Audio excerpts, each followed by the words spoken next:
আসসালামু আলাইকুম প্রিয় খামারি ভাই বোনেরা, আশা করি সকলেই ভালো আছেন। আলহামদুলিল্লাহ, আমিও ভালো আছি। বিসমিল্লাহ হাঁসের কামার ইউটিউব চ্যানেলে আরেকটি নতুন পর্বে আপনাদেরকে স্বাগতম। সুপ্রিয় দর্শক, আজকে আমার পিছনে যে হাঁসের বাচ্চা দেখতে পাচ্ছেন, এখানে আমরা ব্রিডিং সম্পূর্ণ করতেছি হাঁসের বাচ্চাগুলা, এবং এই বাচ্চাগুলা ব্রিডিং করেই কিন্তু আমরা কিভাবে ব্রিডিং করব এবং কিভাবে লালন পালন করা হয় এবং কতদিন বয়স পর্যন্ত আমরা এই গড়গুলাতে রাখি এবং বর্তমানে কি খাবার দিচ্ছি, সেই বিষয় নিয়ে কিন্তু বিস্তারিত আমি আজকে আপনাদের সাথে কথা বলবো।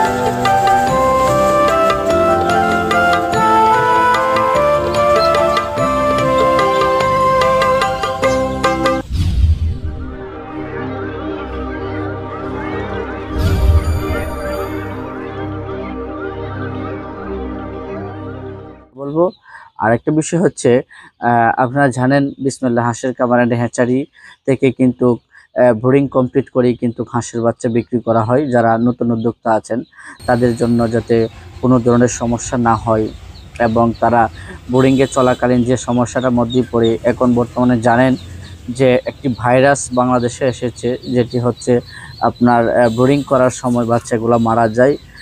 কী কারণে মারা যায় এবং কেন মারা যাচ্ছে, সেই মারার থেকে বেঁচে থাকার জন্যই কিন্তু আমরা ব্রিডিং কমপ্লিট করেই কিন্তু বাচ্চাগুলা সমগ্র বাংলাদেশে ডেলিভারি দিচ্ছি। সুপ্রিয় দর্শক, এখানে আমার পিছনে কিন্তু অসংখ্য আপনি হাঁসের বাচ্চা দেখতে পাচ্ছেন, এবং এই হাঁসের এখানে জাত রয়েছে আপনার কাকি ক্যাম্বেল আছে, ডিন্ডিং আছে, ইন্ডিয়ান রানার আছে, ব্ল্যাক হোল্ড আছে। আমরা কিন্তু এখানে 4টি জাতি কিন্তু আমরা লালন পালন করতেছি, এবং এই 4টি জাতি কিন্তু আমরা ব্রিডিং করে কিন্তু সারা বাংলাদেশে কিন্তু ডেলিভারি হবে। তো সুপ্রিয় দর্শক, আপনারা যারা জানেন যে ব্রিডিংয়ের ক্ষেত্রে কি করণীয় এবং কি কি মেডিসিন দিতে হয়, সেই বিষয় নিয়েও কিন্তু আমি আপনাদের সাথে আলোচনা করব। প্রথম অবস্থায় আমাদের যে কাজটি করতে হবে, প্রথম অবস্থায় এখন তো গরমের সময়, যার ফলে আমরা প্রথম অবস্থায় বাচ্চাটা বের হওয়ার সাথে সাথেই যেদিন বাচ্চাটা হ্যাচিং থেকে বের হবে সেদিনই কিন্তু আমরা বাচ্চাগুলোকে আমাদের ব্রিডিং করে নিয়ে আসব। আর বোর্ডিং করে নিয়ে আসার পরে আমরা বাচ্চাগুলোকে প্রথম অবস্থায় প্রাথমিকভাবে পুরাটা ঘর জুড়ে আমরা কেয়ার বন দেব। বন দেওয়ার পরেই কিন্তু আমরা বাচ্চাগুলোকে ছাড়বো। আর ছাড়ার পরেই কিন্তু আমরা যে এনার্জি প্লাস স্যালাইন আছে, অথবা লাইসিবিট আছে, অথবা লোকুজ আছে, এই 3টা মেডিসিনের মধ্যে যে কোনো 2টা, হয়তো লাইসিবিট অথবা এনার্জি প্লাস, এই 2টা যে আপনার যে স্যালাইন আছে, এই স্যালাইনগুলো প্রথম অবস্থায় আমরা একদিন ভরা দিব। এর পরবর্তীতে আমরা যখন একদিনে ওইটা দেওয়ার পরিমাণটা শেষ হয়ে যাবে, এর পরবর্তীতে যে ব্রিডিংয়ের যে ওষুধগুলো আছে, সম্পূর্ণ ব্রিডিংয়ের ওষুধগুলো আমরা ব্যবহার করব। প্রথম অবস্থাতে ব্যবহার করব আপনার রেনামক্স, এন্ডোসিন আর শেপা ওয়ান। এই 3টা মেডিসিন কিন্তু আমরা ব্রিডিং চলাকালীন 1 সপ্তাহ পর্যন্ত কিন্তু আমরা লালন পালন করব। ওইটার সাথে পানির সাথে অ্যাডজাস্ট করে মিশিয়ে দেব। এভাবেই কিন্তু আমাদের 10 দিনের ভিতরে কিন্তু ব্রিডিংগুলো কমপ্লিট হয়ে যাবে। এখন আরেকটা বিষয় হচ্ছে যে আমরা ব্রিডিংয়ে চলাকালীন যে বাচ্চাটা লালন পালন করি, অনেক সময় দেখা যায় বাচ্চা মারা যাইতেছে। মারা যাওয়ার কারণটা হচ্ছে, অনেক সময় দেখা যায় কিছু কিছু বাচ্চা চুনা পায়খানা করতেছে, অথবা কিছু কিছু বাচ্চা জিমাইতেছে, অথবা কিছু বাচ্চা সর্দি এবং কাশির কারণে মারা যাচ্ছে। আমি তাদের রোগ প্রতিরোধ হিসেবে আমি তাদেরকে বলতে চাচ্ছি যে আপনাদের যাদের এই ধরনের সমস্যাটা থেকে থাকে, হাঁসের বাচ্চাগুলোকে যদি আপনার চুনা পায়খানা হয় তাহলে রেনামাইসিন দিতে পারেন।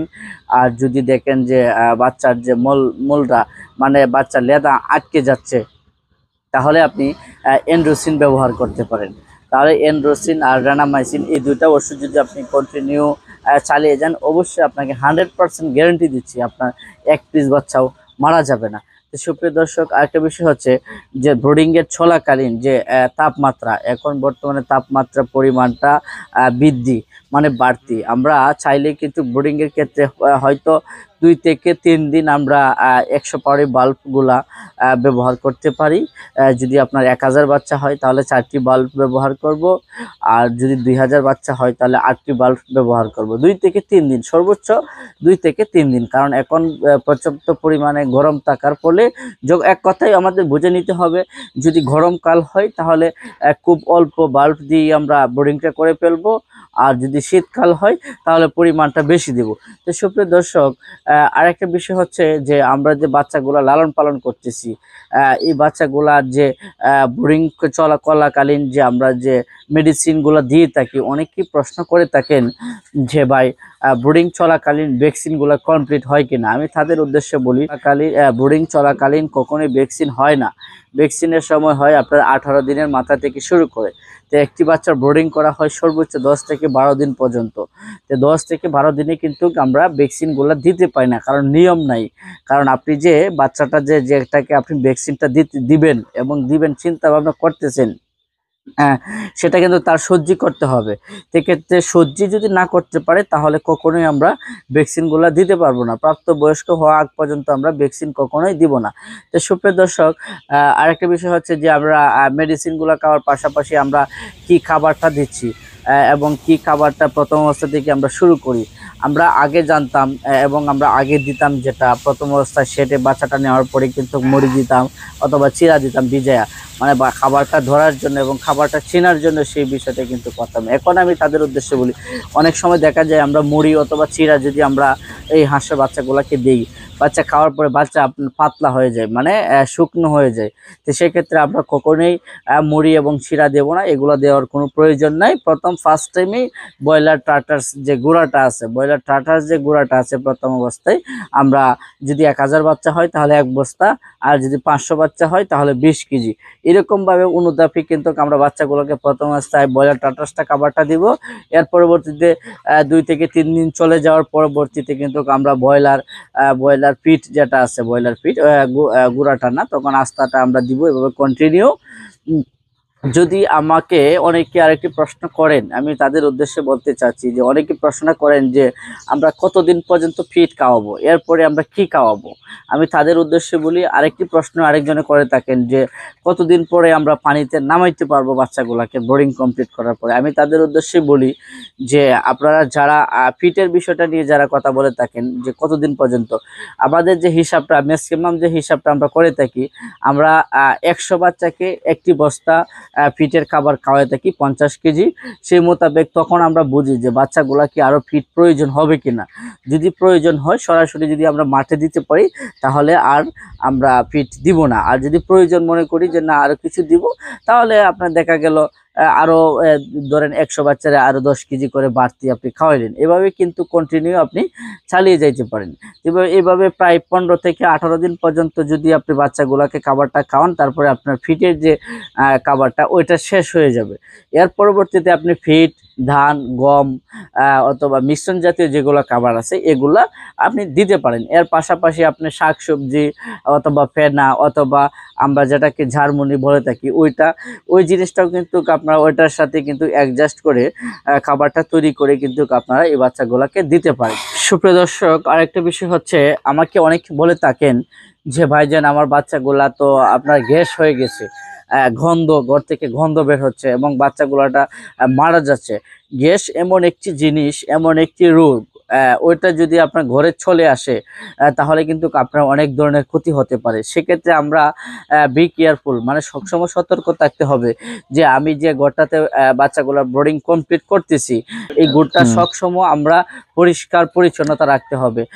হঠাৎ করে দেখেন অনেকে বলে থাকেন যে গ্যাসে বাচ্চাগুলো মারা যাচ্ছে, আপনার দুর্গন্ধের কারণে বাচ্চাগুলো মারছে, এটা কিন্তু রাইট কথা।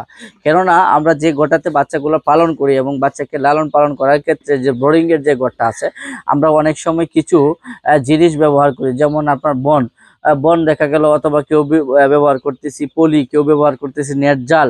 সেক্ষেত্রে যদি আমরা নেট জাল ব্যবহার করি তাহলে কিন্তু আমরা প্রতিদিন প্রতিদিনই কিন্তু ঘরগুলোকে পরিষ্কার করে রাখবো, যদি আমরা নেট ব্যবহার করি মানে বাসমান ঘরের উপরে আর কি।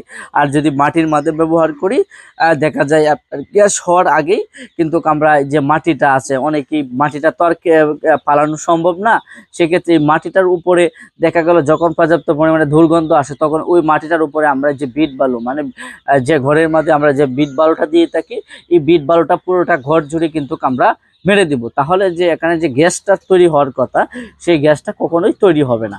সেক্ষেত্রে আরেকটা জিনিস হচ্ছে যে ঘরটাকে সবসময় পরিষ্কার পরিচ্ছন্নতা রাখবেন, তাহলে দেখবেন ইনশাল্লাহ আপনাদের ঘরে কোনো ধরনের গ্যাস হবে না, আমি 100% গ্যারেন্টি আপনাদেরকে দিচ্ছি। সুপ্রিয় দর্শক, আপনারা জানেন বিসমিল্লাহ হাঁসের কামার অ্যান্ড হ্যাচারি থেকে কিন্তু একদিন বয়স হইতে বিভিন্ন বয়সের হাঁস এবং হাঁসের বাচ্চা বিক্রয় করা হয়। আর একটা বিষয় হচ্ছে যে বিসমিল্লাহ হাঁসের কামার অ্যান্ড হ্যাচারি একটি সুনামধন্য প্রতিষ্ঠান, নির্ভরযোগ্য। এখানে এটি আমাদের সমগ্র বাংলাদেশই কিন্তু আমরা সততার সাথে করতেছি। আর একটা বিষয় হচ্ছে আপনারা যারা নতুন উদ্যোক্তা আছেন, ব্রিডিং কমপ্লিট বাচ্চা সংগ্রহ করতে চাচ্ছেন, কোথা থেকে সংগ্রহ করবেন খুঁজে পাচ্ছেন না, তারা কিন্তু আমাদের বিসমিল্লাহ হাঁসের কামার অ্যান্ড হ্যাচারি থেকে কিন্তু আপনারা বোর্ডিং কমপ্লিট বয়সের বাচ্চা নিতে পারেন। আর এখানে যে বাচ্চাটা দেখতে পাচ্ছেন, এই বাচ্চার বয়স হয়েছে 5 দিন। আজকে এই 5 দিন বয়স হয়েছে, আমরা কিন্তু বোর্ডিং চলাকালীন পর্যন্তই কিন্তু বোর্ডিং কমপ্লিট করে বাচ্চাগুলোকে বিক্রি করে দেব। আর আপনারা যারা নিতে চান বোর্ডিং কমপ্লিট বাচ্চা, তারা কিন্তু আমাদের সাথে যোগাযোগ করতে পারেন। নিচে ডিসক্রিপশনে আমাদের নাম্বার দেওয়া থাকবে, সেই নাম্বার কানেক্ট করেই কিন্তু আপনারা আমাদের সাথে যোগাযোগ করতে পারেন। আর এখানে আরেকটা বিষয় হচ্ছে যে কেরিং যে এবং যে পৌঁছানো, আপনি বাংলাদেশ যে কোনো প্রান্তে থেকে সমগ্র বাংলাদেশে কিন্তু আমাদের বিসমিল্লাহ হাঁসের কামার অ্যান্ড হ্যাচারির হাঁস এবং হাঁসের বাচ্চা ডেলিভারি করা হয়। আমাদের নিজস্ব পরিবহন দ্বারাতেই কিন্তু আমরা বাচ্চাগুলোকে ডেলিভারি দিয়ে থাকি। সুপ্রিয় দর্শক, ভিডিওটা বেশি লম্বা করব না। এখনও যারা বিসমিল্লাহ হাঁসের কামার ইউটিউব চ্যানেলটিকে সাবস্ক্রাইব করেন নাই, অবশ্যই পাশে থাকা বেল আইকনটি বাজিয়ে আমার চ্যানেলটিকে সাবস্ক্রাইব করে দিবেন, যাতে পরবর্তী ভিডিও এবং নতুন পর্ব আমি আপনাদের সামনে তুলে নিয়ে আসতে পারি এবং নতুন নতুন তথ্যবহুল ভিডিও যাতে আমি আপনাদেরকে দিতে পারি। ততক্ষণ পর্যন্ত ভালো থাকুন, সুস্থ থাকুন, আল্লাহ হাফেজ।